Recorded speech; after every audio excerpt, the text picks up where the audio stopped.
mi nombre es Jordi Cenzano y estoy aquí en Streaming Tech Suecia para hablar sobre escalado de traducciones de Meta IA. Hello, my name is Jordi Cenzano and I'm here at Streaming Tech Sweden to talk about scaling Meta AI translations. So, as I said, I'm Jordi Cenzano, meta engineer, and I only recorded this once. The other one that you saw is powered by AI translations and lip syncing. So, which one? This one.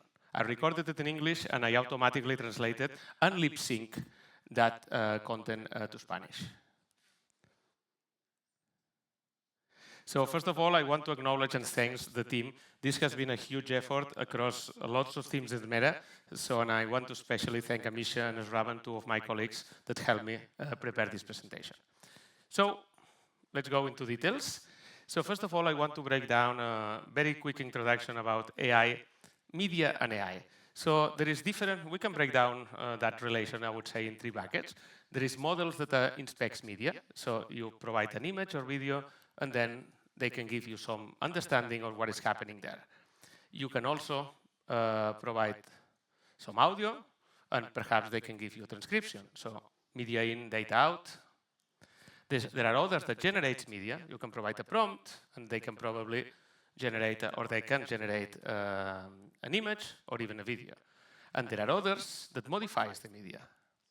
Media in, media out. So in this case, you can provide a prompt and an image or a prompt and a video, say remove the balloons, and there is an AI model that removes the balloons and provides that. So they can also use audio. You can provide an audio input and then generate an audio output in another language, for instance. So we are obviously going to focus in this third category about the ones that modifies the media. So AI translations. I already said AI translations 2 or 3 times, but what is that? Is that in production? Yes, it is, at least in US. I'm not sure in Europe. But in US and perhaps in Europe, you can check now.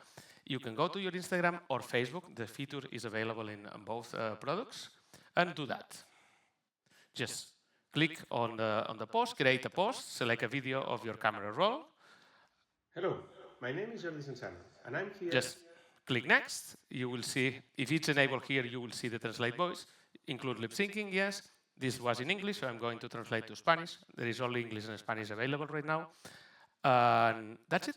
You click share, and automatically your post will be published, your post in English, your original, and then when a few seconds later, when your post is translated to Spanish and lip sync, you will receive a notification to approve, to review and approve or not that translation. And again, this is already in production, so there is a lot of people using it at scale. So this is AI translations in Instagram. And again, it's also available in Facebook with a very similar workflow. So this is a technical conference, so let's go, let's zoom in and see how it works. First of all, I would like to show you an end-to-end diagram, and then we can get deeper into the AI pipeline. So everything starts with your awesome content. For instance, in Instagram, let's say it's in English. You upload that video over internet, and we put it into a distributed storage that we have that we call internally OIL. That there is a couple of talks about it, very interesting. And then we create some data model input that says, okay, this media belongs to you, it's in English, and you ask us to translate it to Spanish. We put that request into a queue. That queue is eventually picked up, that request is eventually picked up with a worker that is GPU powered. That worker downloads the video from the distributed storage, creates the Spanish version of that video, saves that video, that media, I would say, into distributed storage, and now processing is done. But the work is not done yet, because now there is a viewer. And the viewer, let's say, that has the device in English. So perfectly. Always we prefer to serve original content. But if the viewer has the device in Spanish and the viewer did not opt out, we are going to automatically serve the Spanish version. So basically now you just uploaded the English content, and we automatically, if you want it, we automatically generated the Spanish, and now you can reach also Spanish audiences, even if you don't speak Spanish. So this is the main idea behind this feature. So to basically improve the reach and connect the world better together. This is our motto. Okay, so this is the agenda. We will talk about the audio AI pipeline. We will get a little bit deeper into a few aspects. After that, video, and sorry, I pressed too early.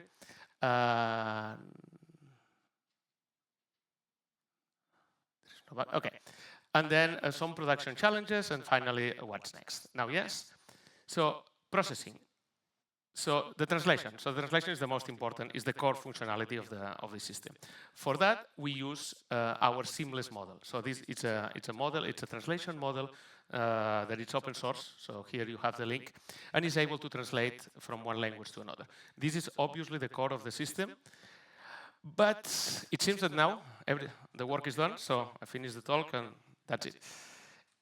I wish it's not that easy. Now we will get into the details of that. So here you can see very clearly, if this model you provide a PCM audio in some language, is able to, and you tell it, I want it in this other language, is able to provide that audio in this other language. But what else do we need to make this production-ready system? Okay, let's assume that you provide a media in English. First of all, sorry, this is only the audio pipeline. After that, we will talk about the video pipeline. So now you provide an audio in English. So you need to decode this audio from AAC probably, or Opus, or whatever codec that device uses, into PCM. Then we do some pre-processing. We pass that data to Seamless that translates, some post-processing, some encoding again, some maxing because we need video too, and finally we create a distribution AVR. So just to give you a glimpse of the complexity of the system, only these 3 blocks, they have more than 10 ML models working. So it's not as simple as just sending a PCM audio to Seamless and, oh, problem solved. So let's go into a little bit of detail into what is happening inside that. So the first thing that we do is eligibility. So you are free to upload any content in any language in our platform. But we cannot, right now, this is a translation, it's only working in English and Spanish, English to Spanish or Spanish to English. So the first thing that we do is we detect the language, and if the pair of the languages, the one you want it translated and the original, is one that we support, we accept it. If not, in this case it's Farsi to English, we do not support Farsi yet, so it will be rejected and we will show an error to the user, hey, this input language is not supported. If the pair is one that we do support, obviously, we pass eligibility. This is one of the pre-processing steps. Another one is sentence splitter. Why? Because Seamless works better, much better, if the sentences are shorter or more or less 20 seconds. Or shorter than 20 seconds. If you provide a 1 hour audio file to Seamless, the translation that is going to produce is garbage. So we need to cut the input sentence. And this that seems very obvious to any human, it's not that obvious to a machine. But where did we cut the sentence? Perhaps we could do that. And this is not very good for if we send this to Seamless, because the sentences, the meaning of the sentences the sentences does not keep the meaning itself. So the meaning of the second sentence is, you don't have the right meaning of the second sentence. So Seamless won't be able to do a good translation with that. What we should do is something like that. So apple was red, period. That has a full meaning, and Seamless would do a very good translation. And he didn't eat the apple, that's full meaning. So there is also a lot of technology applied to divide the sentences in the right, so to split the sentence, to split the audio in the right places. And then finally, we have decoded the audio is eligible for translation, we have divided the audio in sentences that Seamless can properly and accurately translate, and now Seamless can translate each of those sentences in parallel, and we have the translated sentences. But this is not the end of the story, so there is much more. What else? So we need to concatenate them. Sounds as easy as it's audio PCM, just put one after the other and it's done. Not quite. So we have two main challenges. There is more, but here, for the sake of time, I'm going to focus on the two main challenges. One is alignment, and the other is ambient. So what about alignment? So usually in Spanish, we realize, I'm not a linguist at all, but we realize that in Spanish, it takes more time to say the same thing than in English. This is a bad example because the example is opposite. But in average, Spanish takes more time than English to say the same thing. So then we have an alignment problem. Basically here, you can see the time axis. So the translation, there is Spanish, it's shorter than English. Okay, and what is the problem? If we were thinking about audio only, probably there is no problem. It's just the output will be shorter, so good. But remember, there is video involved too. So this basically will produce a very weird video. Imagine this sentence, let's say, me saying, I'm going to the store, goodbye. Now, I do the translation, and I put the audio, and I put the audio in the same video. So I'm going to the store, goodbye. So basically, I messed up all the context, all the audio and video context, if I change the timing of the sentences. So what we need to do is something like that. And we are applying different techniques, not just one, so it's a mix of different techniques to make sure, or to try to make sure that the sentences fit, the time of each sentences fit with the time of the original one, to keep the audio and video context. And this is, by the way, it's not about lip syncing, because we are correcting lip syncing. It's about the whole context of the scene. The second problem, ambience. So imagine that I'm in the street and I'm just talking in the street and I just upload that reel, and the original has the noise of some cars, some sirens, some people talking behind me. And now the translation, there is something that I didn't mention when I was talking about the audio, because I don't have time to explain all the details, and also I cannot explain all the details. But when we fit seamless those splitted sentences, we are sending only voice. So we are extracting all the ambience and all the noise possible to provide seamless with a clean possible voice, because that obviously increases the translation accuracy. And then if we do that, what you see in this block diagram, the original will have myself talking with the sirens, the cars, and everything, but the translated versions would be like a studio recording, and it would be very unnatural. So what we do is we clean the audio, we translate the audio, the clean voice, but we extract the ambience, we send it to post-processing, and we add it back. So basically that the translation sounds much more natural, but it seems like you are also in the street. Audio safety and integrity. So at Meta, we take that very, very seriously, and I can promise you that, because it took a lot of time of our teams figuring that out. So we did a proactive, in this feature, we added proactive measures, like we did a lot of red teaming to make sure that we tried to break our own system to try to make sure it was safe. We added a Mintox model. That Mintox model is a toxicity model, so that analyzes input and output. And if we detect that the translated output has more or has toxicity, we just error that translation. We added visible and invisible watermarking. We added provenance metadata. We also did we added reactive flows. So basically, we have a feedback flow for the user to tell us, hey, this is a bad translation. We have an approval flow that nothing is published, not a translation is published without the user accepting that translation, and we obviously added a delete option. So how the audio block diagram looks like with all of this? So Mintox, watermark, and provenance metadata. And now let's talk a little bit about video. Hola, mi nombre es Jordi Cenzano y estoy aquí en Streaming Tech Suecia para hablar sobre escalado de traducciones de Meta IA. Okay, now what you just saw is the only audio translation. So with the splitting, with a liner, but only audio. So video is the original. So it does not look bad, but it definitely looks weird when you see the lips. And now the second version, it has the same audio, but it's also applied lip sync.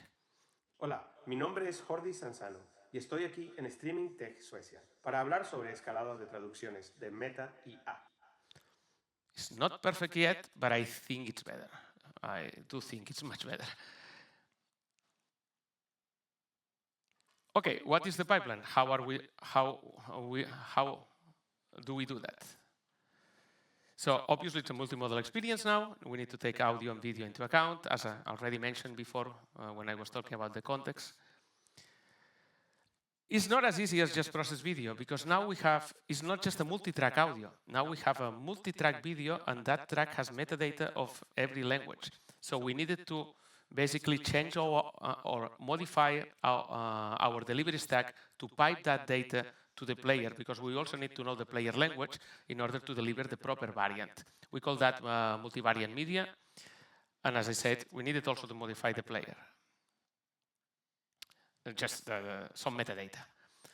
Okay, so this is how the lip sync pipeline works. So basically, above you have the audio and below the video. We need to decode the video. Obviously, it comes compressed. We do some pre-processing in the video too. We apply our lip sync model. We do some post-processing when we finally encode the video, and we max it again. So what are the few, I would say, gotchas or important points here? So lip sync needs translated audio. So we need to move the lips according to the translated audio, not the source audio. So we need to connect the clean translated audio, because we cannot add without adding yet the ambience, and send that to lip sync in order to lip sync have enough information to move the lips according to that translated clean. We also need to provide the source. So we are doing a very quick fine-tuning for every job to basically ensure that the lip sync provides the maximum quality for that specific video. So for that, we also need to send the source audio. And finally, we are adding, that is a trivial thing, we are adding an overlay, let's say Meta AI or translated by AI, something like that. So what were the main challenges of the whole project? So the main challenge, it seems, I don't know, weird to say, but was to know that we were improving. I'm going to explain that. And then the other challenge was that the huge differences between research and production. So let's talk about how to know that we are improving. So I think most of you are very familiar with media. So if you think about, I don't know, 10, 15 years ago in the codec space, it was very difficult to know, okay, I have this codec, is this better than the other? So I have two examples, then it's amazing. But is it really better with all the possible media use cases, sports, sports studio, exteriors, whatever. So we didn't know. And there was a lot of human rating back then. Say, okay, we have all of this data set, let's evaluate, okay, this codec looks better, this settings looks better than this. And nowadays, thankfully, we have BIMAS, we have SSIM, we have other automated metrics, we have the data set, we throw it to some processing pipeline, and we got a number, oh, this is better than this one, good. We don't have that yet. If you are working on cutting-edge technologies, the metrics are not there yet. So we tried different automated metrics at the beginning, but we were skeptical. So basically, thankfully, we did also human evaluation to obviously do the human evaluation itself, and also to see if those results correlated with the metrics. They did not. So that's why we relied heavily, the evolution of this project relied heavily on human evaluations. Very expensive and very time consuming. So that slowed us down a lot.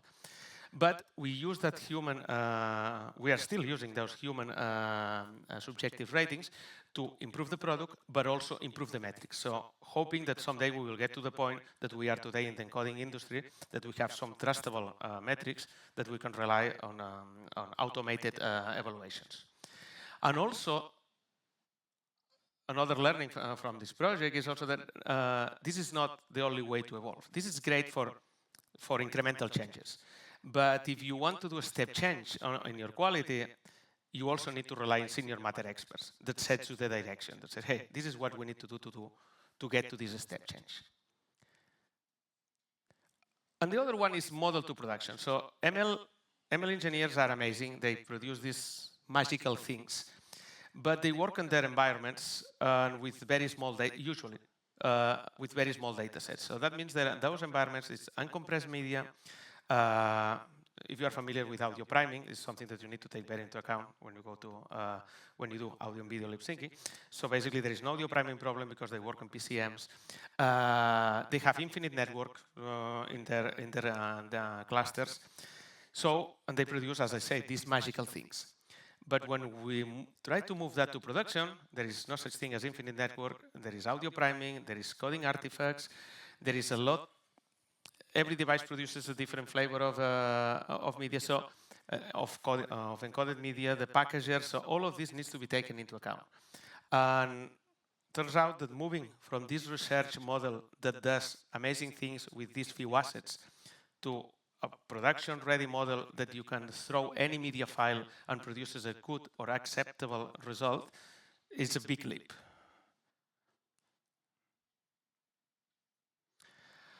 And yeah, so finally, some feedback that we are getting from this product, on average, is quite good. So these are some samples that I found.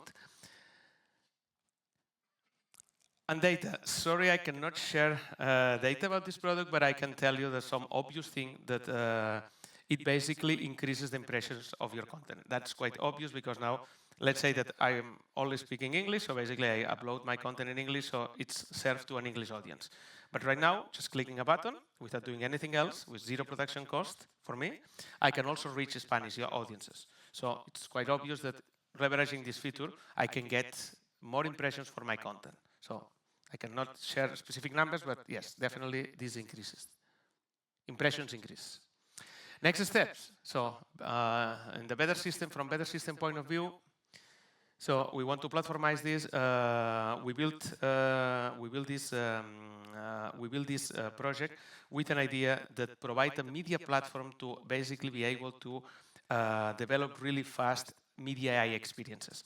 So we didn't do a one-off for this project. We created building blocks that now we will be leveraging in future projects that involve media and AI. And we are continuing to evolve in this platform. Reduce the latency. Yeah, latency it's always bad for us and bad for the user. So everybody agrees that we need to reduce the latency. Bad for us because it uses more GPU time, and this is cost, and bad for the users because they have to wait. So we will be reducing the latency of this experience. Better evaluation, monitoring, QA tools. I already explained that. We hope to have some trustable metrics that we can automatically evaluate the changes and improve faster. Better user experience. So obviously, we want better user experience. We are expanding language support. Right now, English, Spanish, and Spanish-English, so we will be doing more. Supporting music track. This is already being deployed, so we will be able to also extract the music track, translate, and put it back together. So most of our Reels content has a music track, so this is a very important feature. Multi-speaker. Right now, we only support one speaker. We will be able to support soon multi-speaker. Improve quality, always. So reduce the translation noise, better sentiment translation from original to translated, better translation accuracy. And yeah, that's all from me. So thanks a lot for attending, and thanks for inviting me. Thank you.